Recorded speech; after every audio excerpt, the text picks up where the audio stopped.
코로나가 무섭긴 무서운가 봅니다. 교인들 자리가 지금 많이 썰렁해졌습니다.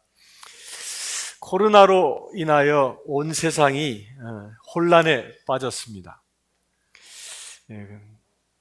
이 코로나19의 이 특징은 폐렴을 일으켜서 숨을 쉬지 못하게 하는 병이랍니다. 성경에 숨은 하나님께로부터 온 것이라 이야기합니다. 하나님께로부터 온 것을 차단하려는 이 병마의 공격으로부터 이 시간 승리하시기를 주의 이름으로 축원합니다. 하나님께서는 태초에 세상을 창조하셨습니다. 하나님께서 이 세상을 창조하실 때 크게 두 가지를 창조하십니다. 첫째는 우리가 살고 있는 이 세상 만물을 하나님이 창조하십니다. 또한 하나님은 우리의 영원한 나라, 하나님께서 거하시는 처소에 하나님의 나라를 창조하셨습니다. 예수를 믿는 모두가 영원히 살 수 있는 처소를 하나님께서 만드신 것입니다. 첫째로 창조하신 것은 이 세상의 물질 세계입니다. 또한 두 번째로 하나님께서 창조하신 것은 영적인 세계입니다. 그런데도 예수를 믿고 구원받은 사람은 이 물질의 세계와 영적인 세계를 다 경험하고 두 세계의 주인으로 선다는 것입니다. 여기 계신 우리 모두가 이 물질의 세계와 하나님께서 만드신 영적인 세계, 이 두 세계의 주인으로 우뚝 서시기를 주의 이름으로 축원합니다. 오늘 복음은 예수님께서 사마리아 지방을 여행하시다가 사마리아 여인을 만납니다. 그러자 예수님이 여인에게 물을 한 모금 달라고 구하십니다. 그러자 사마리아 여인은 당신은 유대인으로서 어찌하여 사마리아 여자인 나에게 물을 달라 하시나이까 하고 반문합니다. 당시의 법에는 유대인과 사마리아인들은 만나기는커녕 옷깃을 스치는 것조차도 싫어하였습니다. 서로 죄인이라고 정죄했기 때문입니다. 그런데 예수님이 이 사마리아 여인에게 물을 달라고 청하였습니다. 그래놓고 나서 예수님은 또 이렇게 말씀하십니다. 내가 만일 하나님의 선물과 또 내게 물을 달라 하는 이가 누구인 줄 알았더라면 내가 그에게 구하였을 것이요 그가 생수를 내게 주었으리라 말씀하십니다. 그런데 이 두 사람의 만남을 보면 참 희한한 모습을 볼 수 있습니다. 무엇을 발견하겠습니까? 하나님의 아들 되신 이 예수님이 사마리아 여인에게 요구한 것이 무엇입니까? 물이라는 물질을 요구하십니다. 내가 목마르니 내가 마실 물을 달라고 예수님이 사마리아 여인에게 물질을 구하고 있습니다. 그러면서 예수님은 그 여인에게 주겠다고 말씀하신 것은 무엇입니까? 물질이 아니라 영생을 주실 수 있다고 말씀하십니다. 곧 예수님이 사마리아 여인에게 주시는 것은 그 영원한 생명입니다. 반면에 예수님이 사마리아 여인에게 구하는 것은 목마름을 달랠 수 있는 그 물 한 모금 뿐입니다. 이 말씀에 귀한 진리가 숨어 있습니다. 이 시간 예수 그리스도께서 우리에게 주시고자 하는 것이 무엇이냐 하는 것입니다. 여러분들은 무엇을 얻길 원하십니까? 이 시간 예수 그리스도께서 우리에게 주시고자 하시는 것은 목마르지 않을 샘솟는 샘물을 나에게, 나의 마음 속에, 나의 심령 속에 주시기를 원하시는 것입니다. 곧 영원한 생명의 물줄기를 주시기를 원하고 계십니다. 나의 육적인 그 목마름을 채울 수 있는 것은 물을 주시는다는 이야기가 아닙니다. 또한 예수님은 우리에게 요구하십니다. 내가 가진 물질을 달라고 요구하고 계십니다. 사마리아 여인이 가지고 있던 물을 달라고 요구하신 것처럼 내가 가진 물질을 달라고 주님은 이야기하십니다. 그러면 다 드릴까요? 아닙니다. 단 물 한 모금 뿐입니다. 목마르신 예수 그리스도께서 구하신 그 물 한 모금처럼 내가 가지고 있는 것 중에 주님께서 귀히 쓰시기 위하여 나의 가진 것을 주님께서 요구하고 계십니다. 흔쾌히 드릴 수 있게 되길 축원합니다. 그러면 어떤 사람들을 보면 이것이 거꾸로 되어진 사람들이 있습니다. 거꾸로 주님께 오히려 물을 달라고 구하는 것입니다. 이 사마리아 여인이 이 말씀을 이해하지 못했던 것입니다. 내가 주는 물은 그 속에 영생하도록 솟아나는 샘물이 되리라고 이야기하시니 이 여인은 어떻게 합니까? 이야, 그거 있으면 좋겠다. 내가 수고스럽게 여기까지 물 길러 다니지 않아도 되고 얼마나 좋겠습니까? 이 사마리아 여인은 영적인 세계에 대한 이해가 없었던 것입니다. 이해가 없으니 말귀를 알아듣지 못하고 있습니다. 또 이 사마리아 여인은 과부였죠. 남편이 5이나 되었던 과부였습니다. 당시에는 남편이 자식을 낳지 못하고 죽으면 시형제 결혼법이다 해서 그 남편의 인척으로 가장 가까운 사람과 동침합니다. 그래서 아기를 갖습니다. 남편의 대를 그렇게 이어가는 것입니다. 남편이 죽고 나서 가장 가까운 사람과 동침을 했는데 그 사람에게도 아기를 못 얻습니다. 이렇게 또 죽고 하니 벌써 5명이나 되었습니다. 그 인생이 얼마나 처량하고 불쌍합니까? 사람이 아마도 그 여인을 만날 때마다 우리말로 하면 남편 잡아먹은 뭐라고 질타했을 것입니다. 무려 5씩이나 잡아먹은 여자란 말입니다. 5이나. 그러니 동네 사람들이 그 여인에게 손가락질 안 했겠습니까? 저주받은 여인이라고 손가락질 했을 것입니다. 당시 6시는 지금 시간으로는 정오 12시입니다. 정오라는 시간에는 이스라엘 사람들이 밖으로 나다니는 시간이 아닙니다. 워낙 햇살이 뜨거워서 그 시간에는 집안에 머물러 있는 시간입니다. 지금도 중동 지역은 그 시간에 오침 시간입니다. 정오부터 오후 3시까지는 거리의 상가들까지도 다 철수합니다. 사람을 볼 수가 없습니다.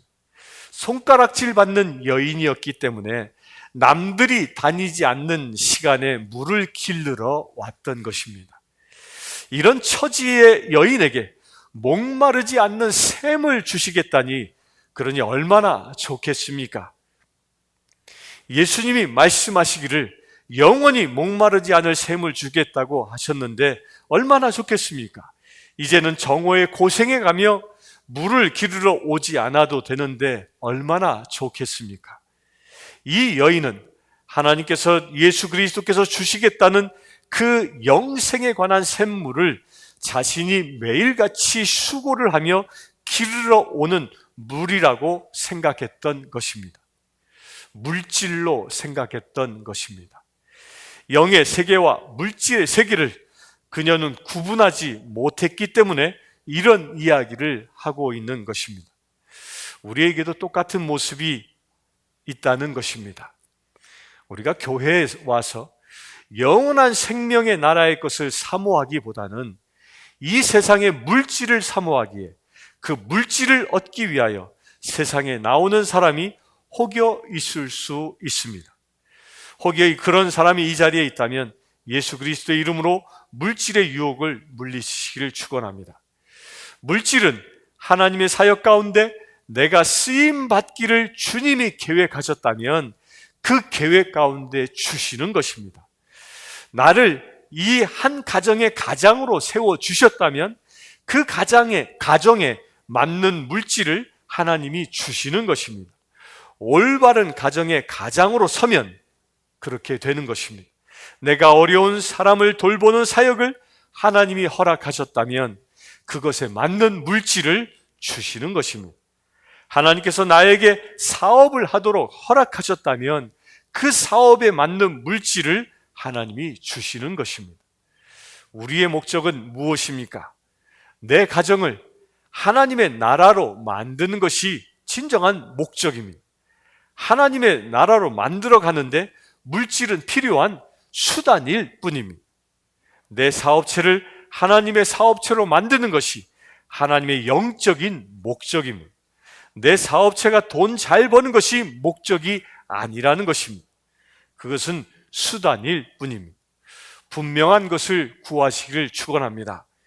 여러분의 인생에 하나님의 영적인 목적이 있다면 그 영적인 목적을 추구하시기를 주의 이름으로 축원합니다. 제자들도 똑같은 이야기를 합니다. 먹을 것을 구해와서 랍비어 잡수소서 하고 예수께 말씀드리니 예수께서 말씀하시기를 나의 양식은 나를 보내신 이의 뜻을 행하며 그의 일을 온전히 이루는 것이니라. 예수님의 양식은 무엇입니까? 하나님의 뜻을 행하며 이루는 것이 양식이라고 말씀하십니다. 이것 또한 영적인 대답입니다. 예수님께서 얼마나 시장하시겠습니까? 여기 빵을 좀 드십시오. 우리가 시내에 가서 사온 것입니다 라고 이야기하니까 내게는 너희가 알지 못하는 먹을 양식이 있느니라.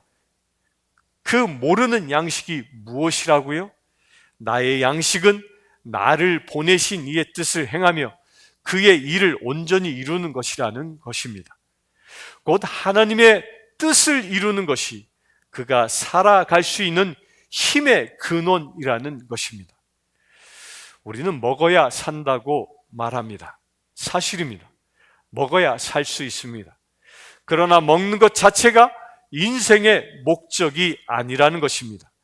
먹는 것 자체가 우리에게 삶을 주는 것이 아니라는 것입니다.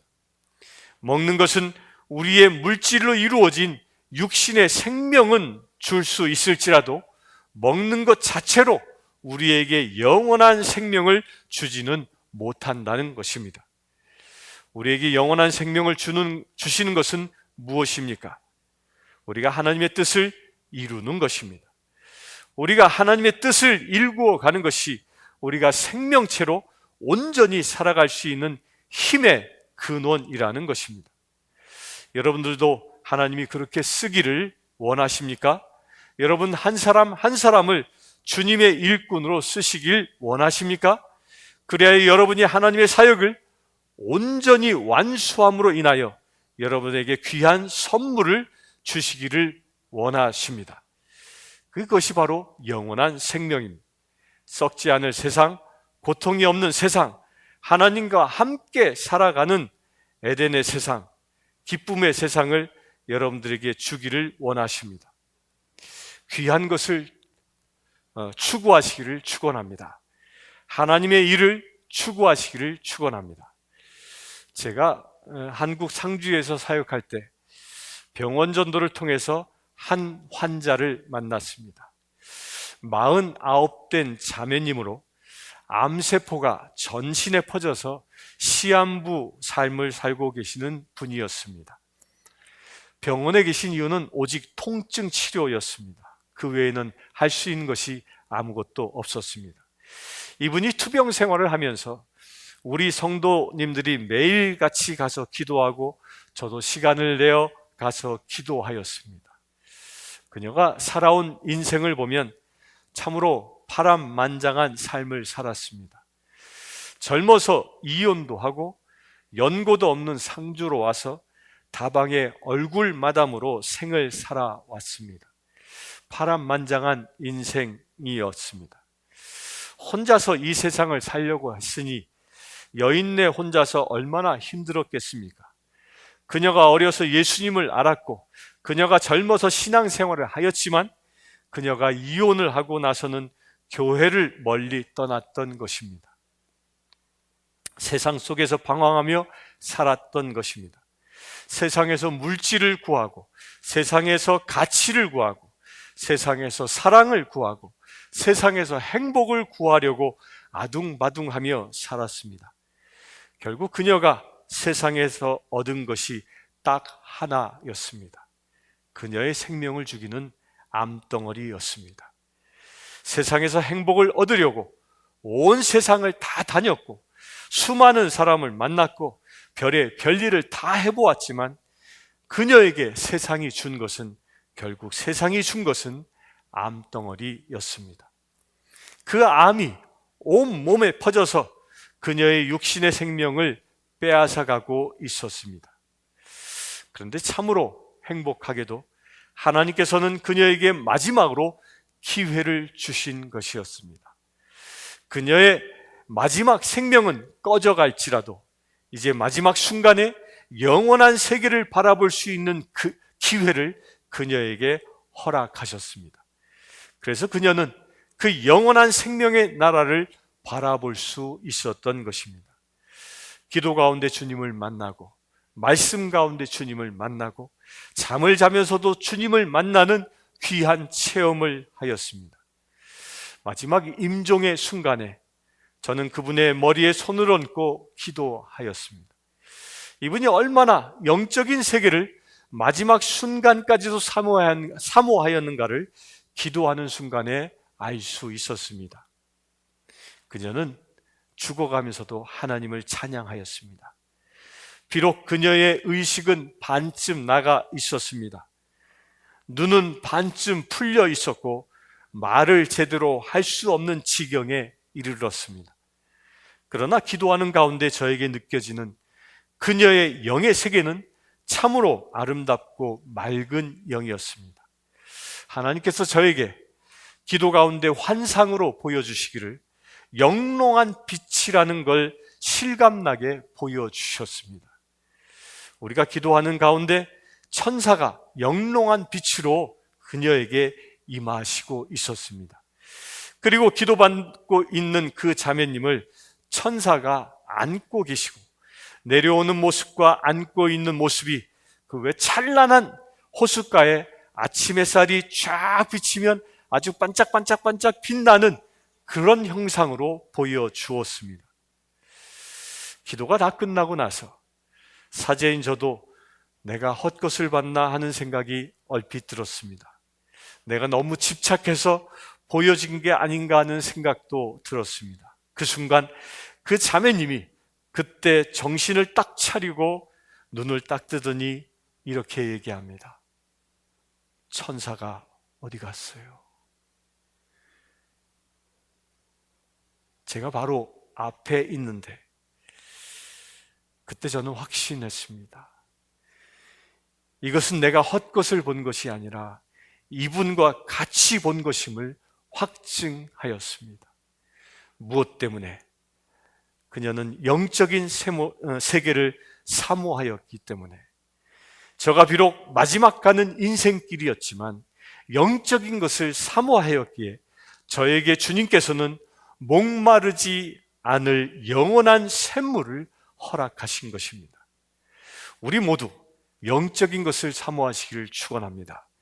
세상 것을 추구하고 세상 것에 욕심을 부리고 살아가면 여러분들이나 저나 얻을 수 있는 것은 딱 하나뿐입니다. 무엇입니까? 암덩어리뿐입니다.